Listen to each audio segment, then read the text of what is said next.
सन्मान्य व्यासपीठ आणि परीक्षक आणि माझ्या सर्व राष्ट्रभक्त रसिक श्रोत्यांनो नमस्कार. मी सचिन शंकर टकले, आष्टा, सांगली, महाराष्ट्र येथे राहणारा रहिवासी असून भारतीय संविधानाच्या अमृत महोत्सवानिमित्त राष्ट्रीय ऑनलाईन वक्तृत्व स्पर्धेमध्ये सहभागी होताना मला विशेष आनंद होत आहे.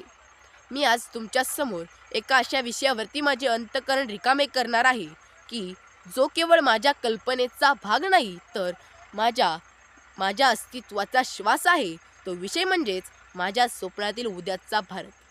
मित्र हो, जेव्हा आपण स्वप्नाचा विचार करतो तेव्हा आपल्याला वाटते की ते केवळ कल्पनेचे इमले आहेत, परंतु जगाचा इतिहास साक्षी आहे की ज्या ज्या गोष्टी आज आपण सत्यात अनुभवतोय त्या कधी काही कोणाचं तरी वेळेत स्वप्नच होतं. म्हणूनच आजचा 8वीतला सचिन जेव्हा उद्याच्या भारताचे स्वप्न पाहतो तेव्हा ते स्वप्न केवळ भावनिक नसेल तर विज्ञानाच्या आणि वास्तव्याच्या पायावर उभे असेल. माझ्या स्वप्नातील भारताला सर्वात मोठा बदल हा केवळ तंत्रज्ञानाचा नसेल तर इथल्या मानसिकते असेल.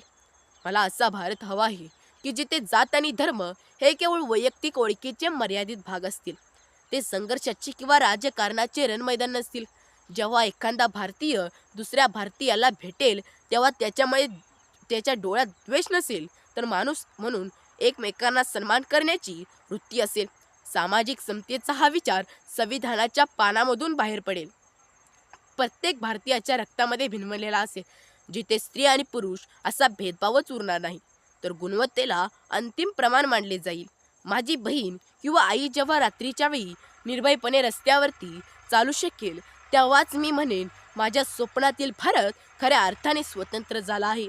तंत्रज्ञानाच्या बाबतीत बोलायचं झालं तर माझ्या उद्याचा भारत हा जगाचा कस्टमर नसेल तर जगाचा क्रिएटर असेल.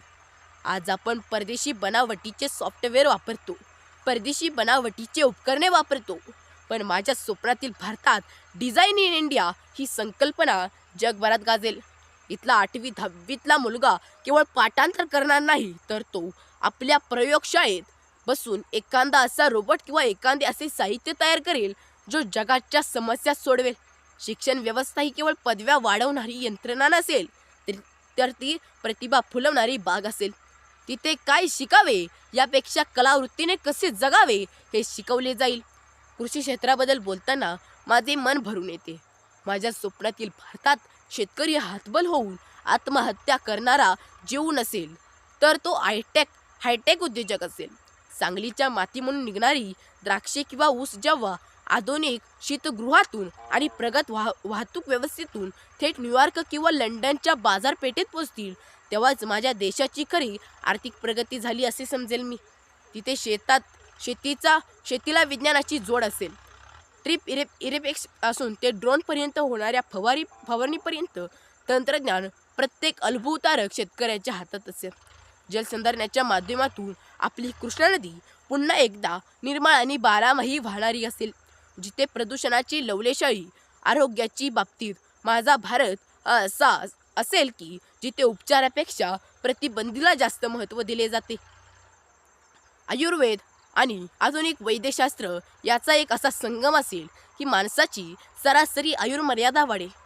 मला असा भारत हवा आहे की जिथे गरिबीमुळे कोणाचे उपचार थांबणार नाहीत.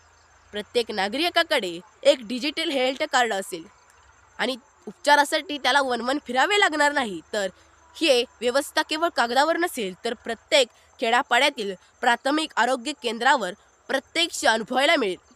माझा भारत हा जगाचा विश्वगुरू असेल, पण हा विश्वगुरू केवळ उपदेश करण्यासाठी नसेल तर तो कृतीने जगाला मार्ग दाखवेल.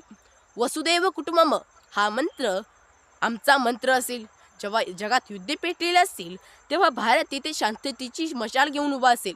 आम्ही शस्त्राच्या बळावर नाही तर आमच्या सॉफ्ट पॉवरच्या आणि आमच्या संस्कृतीच्या, आमच्या ज्ञानाच्या बळावर आम्ही जगाचे नेतृत्व करू. अंतराळविनाचे रॉकेट्स जेव्हा मंगळावर किंवा शुक्रावर मानवी वस्तीच्या खुणा शोधतील तेव्हा त्या प्रत्येक रॉकेटवरती तिरंगा अभिमानाने फडकत असेल. पर्यावरणाचे रक्षण हे माझ्या स्वप्नातील भारताचे अविभाज्य अंग असेल. प्रगती करताना आम्ही निसर्गाची बळी देणार नाही. आमची शहरे ही कॉन्क्रीटची जंगले नसतील तर स्मार्ट आणि ग्रीन शहरे असतील. सौर ऊर्जा, हायड्रोजन इंधने हे आपल्या ऊर्जेचे मुख्य स्रोत असेल. प्रदूषणमुक्त शहरे आणि समृद्ध जंगले हे उद्याच्या भारताचे वैभव असेल.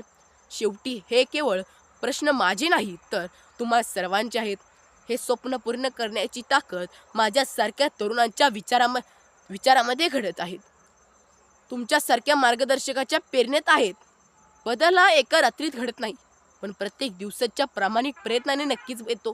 चला तर मग आपण सगळे मिळून एक शपथ घेऊया की आपण हे केवळ स्वप्न पाहणार नाही, तर ते सत्यात उतरण्याची अहोरात्र कष्ट करूया. ज्या दिवशी भारत खऱ्या अर्थाने स्वर्णयुगाकडे कूच करेल, तेव्हा त्या दिवशी मला आणि तुम्हाला अभिमानाने सांगता येईल की या महासत्तेला उभारणीत माझा एक छोटासा खारीचा वाटा आहे. बदलायचा आहे देश, ही जिद्द मन धरूया. स्वप्नातील भारत घडवण्याची आज सज्ज होऊया. एवढे बोलून माझे लांबलेले भाषण इथे संपवतो. आपण सर्वांनी इतक्या शांतपणे ऐकून घेतले त्याबद्दल मी तुमच्या अत्यंत ऋणी आहे. जय हिंद, जय महाराष्ट्र, जय संविधान.